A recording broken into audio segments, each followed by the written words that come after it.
गर्मियों की दुल्हन। आम, नारियल पानी, ठंडा पानी, एसी। अरे ये सब तो बाद में याद आता है। सबसे पहले याद आते हैं हमारी अलमारी में रखे हुए वो हल्के फुल्के कपड़े, जिन्हें पहनने के बाद गर्मी का एहसास थोड़ा सा कम, पसीना कम और आरामदायक सा महसूस होता है ना। आपको भी याद आ गए ना आपके वो हल्के फुल्के से कपड़े। लेकिन हमारी पिंकी को ये सब कहाँ सूझने वाला था। वो तो ले रही थी जैकेट और ठंडी में पहनने वाले कपड़े। अरे माँ, मैं हनीमून के लिए मनाली जा रही हूँ। आपको पता है ना वहाँ कितनी ठंड होती है। हाँ हाँ, मुझे पता है, वहाँ बहुत ठंड होती है बेटा। तूने सारे कपड़े अच्छे से बैग में डाल लिए हैं ना? हाँ माँ, मैंने सब कुछ रख लिया है। हम लोग 10 दिन रहने वाले हैं वहाँ। कितना मज़ा आएगा ना। सही है। दिल्ली की गर्मी से तो शिमला में तुम दोनों को मज़ा ही आएगा। अच्छा, तूने बाकी कपड़े भी रख लिए ना? हाँ मम्मी, मैंने शिमला जाने वाली बैग अलग से बनाई है और घर में पहनने वाले कपड़े अलग से वाले हैं। नई दुल्हन है ना, अच्छे अच्छे सूट डालना, समझी? क्योंकि शादी के बाद सबकी नज़र नई दुल्हन पर ही रहती है। हाँ माँ, मैंने सारे अच्छे अच्छे सूट्स ही डाले। आप देखना, जब मैं पहनूंगी ना तो सब लोग देखते ही रह जाएंगे। हाँ, और सारे गहने भी अच्छे से पहनना। हाँ बेटा। हाँ माँ, मुझे पता है। तुम ना ज़्यादा चिंता मत करो, मैं ऐसे तैयार होंगी कि सबसे अच्छी मैं ही दिखूंगी। चल, अब तो बाकी की पैकिंग कर ले। मैं आती हूँ शादी के बाकी काम देखकर। ठीक है माँ। अनुज को फ़ोन कर लेती हूँ, पूछती हूँ सारी पैकिंग हो गई कि नहीं। हेलो, मैं अभी तुम्हें ही याद कर रहा था। क्यों? अरे माँ ने तुम्हारे लिए कुछ कपड़े और साड़ियाँ ली है, तो बस यही सोच रहा था कि तुम उन कपड़ों में कैसी लगोगी। अरे वाह, तुम देखना, शादी के बाद मैं ऐसे तैयार होंगी कि तुम देखते ही रह जाओगे। रोज़ अलग अलग कपड़े, रोज़ अलग ढंग से तैयार होंगी मैं तुम्हारे लिए। वो कहते हैं ना, शादी का लड्डू खाने में तो बहुत मीठा होता है, लेकिन जब उसे खा लेते हैं तो उसे पचाने में बहुत तकलीफ होती है। हमारी पिंकी के साथ भी कुछ ऐसा ही हो रहा था। अरे वाह वाह, चलो आ गए तुम दोनों घूम के। मज़ा आ गया होगा शिमला में तुम दोनों को। मज़ा तो बहुत आया माँ।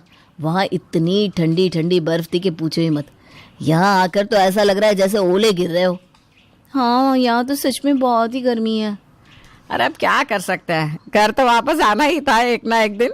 चलो तुम दोनों अभी जाकर फ्रेश हो जाओ, फिर बहू तुम रसोई में कुछ मीठा बनाकर सबके लिए खाना बना देना, ठीक है? जी ठीक है मम्मी जी। आ जाओ, हम ऊपर कमरे में चलते हैं।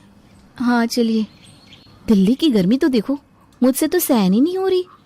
तुम एक काम करो, नहा लो और तैयार हो जाओ। आज मोहल्ले की औरतें भी आने वाली है शायद तुम्हें देखने के लिए। अच्छा, फिर तो कुछ अच्छा सा पहनना पड़ेगा। क्या हुआ, तुमने कुछ कहा क्या? नहीं नहीं, मैं नहाकर तैयार होकर आती हूँ। तुम्हारे लिए कपड़े निकाल दूँ? मेरे लिए तुम ट्रैक और टी शर्ट ही निकाल दो। इतनी गर्मी में मुझसे इतने भारी कपड़े नहीं पहने जाएंगे। इनका अच्छा है, ट्रैक और टी शर्ट पहन के बैठ गए।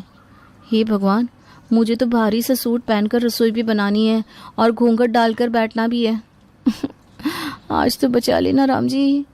दिल्ली की गर्मी में जहाँ धूप में पापड़ रखो तो सिक जाते हैं, वहीं पिंकी ने आज भारी सा सूट पहना हुआ था, जिस पर उसने सारे भारी गहने भी पहन रखे थे। अरे वाह बहू, आज तो तू बड़ी ही सुंदर लग रही है। अच्छा किया ये सब पहन लिया। आज मोहल्ले की औरतें भी आने वाली है तुम्हें देखने के लिए। अब एक काम करो, सबके लिए पहले ना हलवा बना दो, फिर खाना बना देना। जी माँ जी। और रिया तुम्हारी मदद कर देगी। हाँ भाभी, चलिए मैं आपकी मदद कर देती हूँ। रिया, तू नहीं कपड़े बदलेगी क्या? नहीं माँ, इतनी गर्मी है, हम तो यही नाइट सूट ही पहन कर रखेंगे बस। कोई मुझे भी नाइट सूट दे दो भाई। ये सूट पहनने के बाद तो मुझे ऐसा लग रहा है जैसे मैंने आग को लपेटा हुआ हो बदन पर। हाँ सही कह रही है तू। हम भी यही सोच रहे हैं कि कोई कॉटन का सूट ही पहन लेते हैं। हे भगवान, ये क्या जुल्म है। मेरे सामने ही सब लोग हल्के फुल्के कपड़े पहन रहे हैं और मैं हूँ कि अपनी मौत को दावत दिए बैठी हूँ। क्या हुआ भाभी, कब से आप कुछ सोच रही हैं? अरे नहीं नहीं, कुछ नहीं, बस यही। चलो हम हलवा और खाना बना देते हैं सबके लिए। हाँ भाभी, आइए हम आपकी मदद कर देते हैं।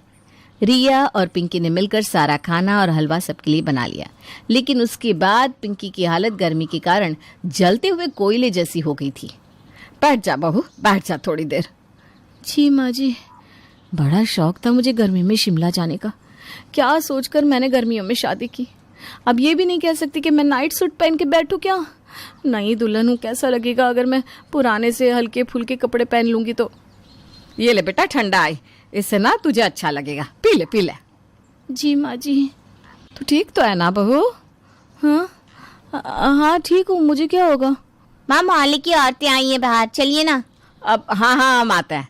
पिंकी तू एक काम कर, सबके लिए चाय लेकर बाहर आ जाना। जी माँ जी ठीक है। इतनी गर्मी में चाय कौन पीता है, ठंडा मंगवा लेते। अब फिर से मुझे रसोई में जाना होगा। पिंकी किसी से कुछ कह नहीं पा रही थी, लेकिन इतने सारे भारी कपड़े पहनने के बाद उसे बहुत गर्मी लग रही थी। लेकिन अब मुंह दिखाए में तो उसे घूंघट डालकर रहना ही था, जो उसके लिए और भी भारी हो रहा था।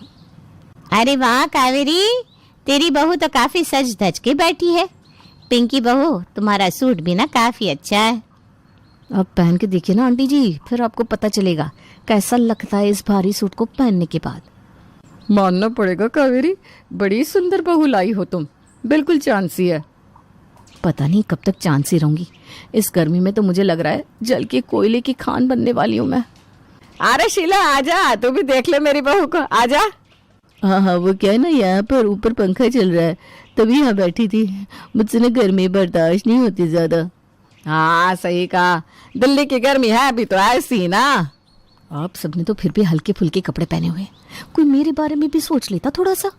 कभी औरतें जाएंगी, कब मैं अपने कमरे में जाकर नाइट सूट पहनूंगी। कुछ देर पिंकी और कावेरी से बात करने के बाद सारी औरतें जाने लगती है, लेकिन अब पिंकी से ये गर्मी और सहन नहीं हो रही थी। उन औरतों ने पैर घर के बाहर रखा ही था कि पिंकी ने भागना शुरू कर दिया। अरे क्या हुआ पिंकी बहू, तू ऐसे हड़बड़ी में कहाँ जा रही है? कुछ नहीं, कुछ अर्जेंट याद आ गया मुझे। ये भाभी को क्या हुआ अचानक? कहाँ है? अरे क्या हुआ, क्या ढूंढ रही हो? सब ठीक तो है ना? जल्दी से मेरा नाइट सूट दे दो, जल्दी करो। अरे हाँ, 1 मिनट सांस तो ले लो पहले। मैंने कहा ना जल्दी करो। अरे हाँ, ये लो, मिल गया।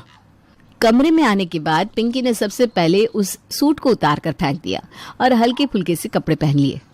अब ठीक हो? हाँ, अब लग रहा है कि सारी आग बुझ गई है मेरे बदन से। अरे तो तुम्हें इतने भारी भारी कपड़े पहनने की क्या जरूरत थी? कैसी बात कर रहे हो तुम? मैं नई दुल्हन हूँ, अगर मैं ऐसे हल्के फुल्के कपड़े पहनूंगी तो तुम्हारी माँ क्या सोचेगी? तेरे कोई अकल ही नहीं है कि नई दुल्हन कैसे रहती है? अरे ऐसे कपड़ों में तो ना तुम बैठ पा रही हो ना खा पा रही हो। हंसना तो दूर, इन कपड़ों में तुम्हें और भी ज्यादा गुस्सा आ रहा है, वो अलग। हाँ बात सही है, पर हर नई दुल्हन को ऐसे ही रहना होता है, कम से कम शादी के कुछ महीने तक तो। तुम्हें यकीन है कि कुछ महीने इस तरह तुम जिंदा रह पाओगी? अनुज मजाक मत करो ना। अरे मैं सच्ची कह रहा हूँ। अरे अनुज, दरवाजा तो खोलना जरा। अरे माँ जी आ गई, रुको रुको, दरवाजा मत खोलना, मैं कुछ अच्छा सा पहन लूं फिर खोलना। अरे पर कहाँ ना रुको। अरे इतनी देर क्यों लग रही है अनुज? हाँ माँ, बस आया। अरे तुम दोनों सो गए थे क्या? मैंने डिस्टर्ब तो नहीं कर दिया? अरे नहीं नहीं। माँ जी आइए ना, कुछ काम था क्या आपको? हाँ बहू, मुझे तुमसे ना कुछ जरूरी बात करनी थी, मतलब तू बुरा मत मानना। हाँ मुझसे कोई गलती हो गई क्या? अरे आज सूट के बदले साड़ी पहननी चाहिए थी। नहीं नहीं माँ जी, कहिए ना। आज तूने जो कपड़े पहने थे ना, वो माँ जी मुझे लगा ही था, सूट थोड़ा सा सिंपल था ना। कोई बात नहीं, मैं कल साड़ी पहन लूंगी, आप चिंता मत कीजिए। अरे नहीं बहू, सूट तो बहुत अच्छा था, लेकिन मैं ये कह रही थी कि इतनी गर्मी में इतने भारी कपड़े मत पहना कर। तुझे ये सब पहनते हुए देखकर मुझे गर्मी होने लगती है, सच में। तू कुछ हल्के फुल्के कपड़े पहना कर बेटा। माँ जी आप नहीं नहीं, मतलब अगर तुझे ये भारी कपड़े पहनने हैं तो पहन सकती है, मैं तो बस। और पिंकी सास के गले लग जाती है। अरे इसे क्या हो गया अब? माँ जी आप देवी हैं, देवी, सच में वरदान बनकर आई हैं। हाँ, आपके चरण कहाँ है माँ जी? अरे इसे क्या हो गया? कुछ नहीं माँ, गर्मी सर पे चढ़ गई है पिंकी के।